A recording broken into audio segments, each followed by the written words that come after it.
going to show everyone today how to use a very basic ingredient called ground beef.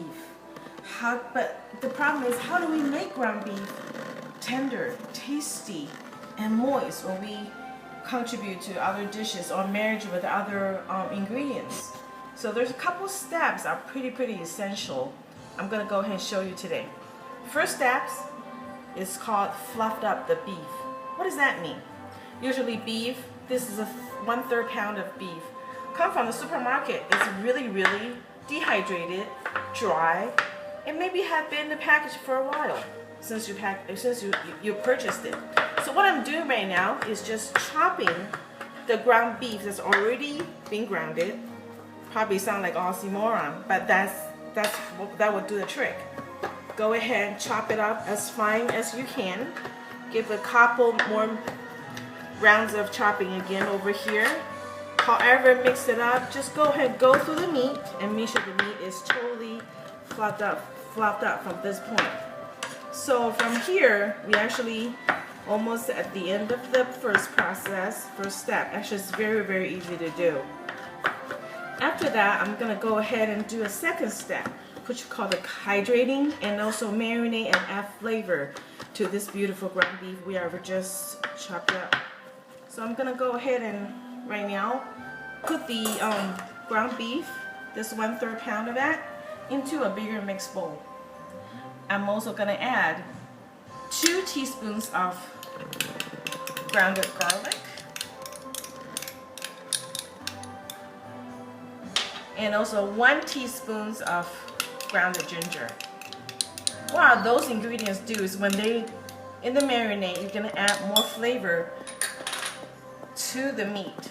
This is actually a 1 tablespoon of soy sauce, and then actually a 1 tablespoon of cornstarch, which is very essential for this beef here, because it really will tenderize the beef by using a natural ingredients. A lot of Chinese restaurants or a lot of eat-out places, they may not use cornstarch. They may use something that's more artificial. Right here, we want to create a home cooking process, so I'm going to go ahead and use the cornstarch instead. Then we're going to add another 2 tablespoons of breadcrumbs. Then a very important 3 tablespoons of cold water. There we go. We're done with the marinated ingredients in the beef. Now I'm just going to use my finger and go right into it and just give a good mix. And this actually would help not only the meat to be hydrated, but they go through another almost called a beef bath.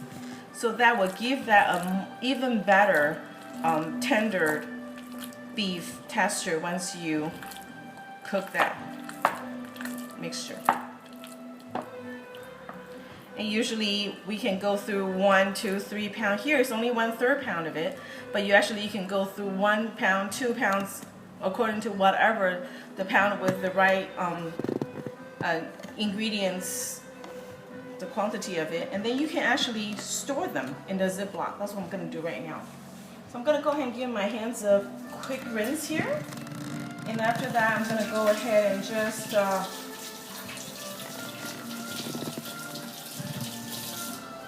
after that I'm gonna grab a Ziploc bag. This is a 1/3 pound. I may not use tomorrow or the day after, but I'm gonna actually store in the Ziploc bag.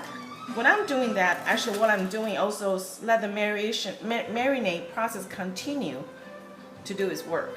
So when I really need to take it out and cook a dish, it will be totally ready to go. There we go. Flatten it and store in the freezer. There you have it. A great ground beef ready to be fried or however you want to play with it. So until then, have a good time playing. Bye bye.